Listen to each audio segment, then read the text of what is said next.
예수님께서 자신들의 생각대로 되지 않고 십자가에서 그렇게 무력하게 죽으시자 다 포기하고 절망과 슬픔 가운데서 두 제자는 고향인 엠마오로 가는 길이었습니다. 중요한 것은 두 제자가 다 포기하게 된 이유가 예수님께서 죽으셨기 때문만은 아니라 하는 것입니다. 그럼 뭐가 더 있을까요? 자신들의 생각대로 기대한 대로 되지 않은 것도 큰 이유였던 것입니다. 자신들의 생각은 예수님께서 이스라엘을 해방시키시고 왕이 되는 것이었습니다. 그래서 자신들도 출세하는 것이었습니다. 하지만 예수님께서는 그렇게 해 주시질 않았던 것입니다. 그래서 앞으로는 예수님과 전혀 상관없는 인생을 살고 싶어서 엠마오로 간 것입니다. 원래 그럼 이들은 어디로 갔어야 맞는 것입니까? 갈릴리입니다. 왜 갈릴리입니까? 예수님께서 살아 생전에 부활하신 후에 갈릴리에 있겠다고 말씀해 주셨고, 또 무덤에 갔던 여자들도 예수님께서 갈릴리로 가셨다고 가르쳐 주었기 때문입니다.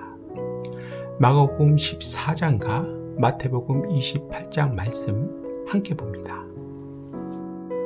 그러나 내가 살아난 후에 너희보다 먼저 갈릴리로 가리라. 천사가 여자들에게 말하여 이르되 너희는 무서워하지 말라. 십자가에 못 박히신 예수를 너희가 찾는 줄을 내가 아노라. 그가 여기 계시지 않고 그가 말씀하시던 대로 살아나셨느니라. 와서 그가 누우셨던 곳을 보라. 또 빨리 가서 그의 제자들에게 이르되 그가 죽은 자 가운데서 살아나셨고 너희보다 먼저 갈릴리로 가시나니 거기서 너희가 배우리라 하라. 보라, 내가 너희에게 일렀느니라 하거늘. 두 제자들은 예수님께서 갈릴리에 있다는 것을 알면서도 호기심에서라도 찾아가지 않았습니다. 어쩌면 모른 체 하고 싶은 마음이 더 컸을는지 모르겠습니다. 그래서 갈릴리로 안 간 것입니다. 부활을 못 믿어서라기보다는 믿기 싫은 마음이 더 강했던 것입니다. 예수님이 필요 없어지고 싫어진 것입니다. 이들이 원했던 예수님은 정확하게 자신들을 출세시켜줄, 인생을 바꿔줄 그런 예수님이었던 것입니다.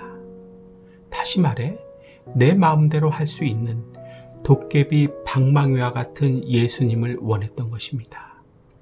그렇기 때문에 자신들의 마음대로 할 수 없는 예수님은 필요도 없고 더 이상 만나는 것도 싫었던 것입니다. 사랑하는 여러분, 이 마음이 우리의 마음이 아니었으면 좋겠습니다. 하지만 너무도 많은 분들이 예수님을 마음대로 할 수 없다는 것을 깨달은 후에는 엠마오로 되돌아갑니다. 뒤에서 나오겠지만 두 제자와 같이 성경을 기초부터 다시 배울 필요가 있는 것입니다. 무지하고 어리석기 때문입니다. 예수님께서 이런 제자들에게 먼저 찾아오셔서 책망해 주시고 훈계해 주십니다. 뭐라고 책망해 주십니까? 읽은 말씀이지요. 이르시되 미련하고 선지자들이 말한 모든 것을 마음에 더디 믿는 자들이여, 그리스도가 이런 고난을 받고 자기의 영광에 들어가야 할 것이 아니냐. 이런 책망을 하시고 나서 고난의 그리스도와 영광의 그리스도에 관해 가르쳐 주십니다. 성경을 통해서 가르쳐 주시는 것입니다. 기초부터 다시 배우는 동안에 이들은 자신들이 잘못된 것이라는 생각을 하게 됩니다. 그동안의 신앙이 잘못된 것이라는 생각을 하게 되는 것입니다. 예수님께서 이렇게 해 주신 것입니다. 어떤 제자들에게 이렇게 해 주신 것입니까?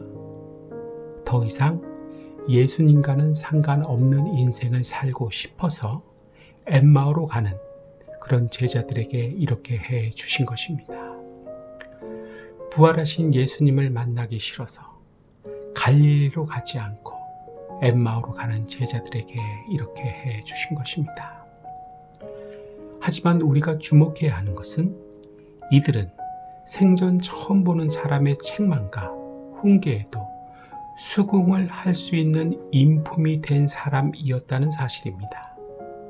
이처럼 은혜란 아무나 받게 되는 것이 아닙니다. 책망과 훈계를 수긍함으로 들을 수 있는 인품의 사람이 은혜를 받게 되는 것입니다. 뜨거워지고 열정이 생기게 되는 것입니다.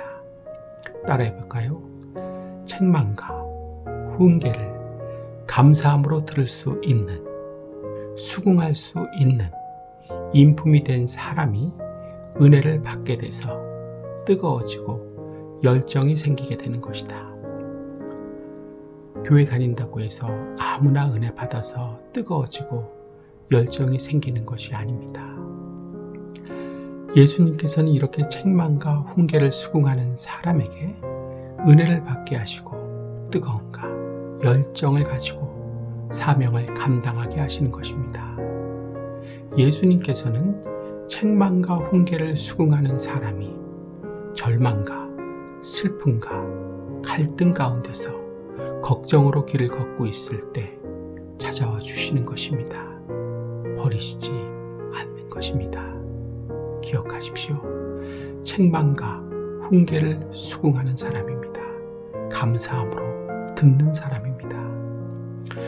엠마오로 가는 두 제자는 이렇게 책망과 훈계에 수긍했고 같은 제자였던 가룟 유다는 수긍하지 않았습니다.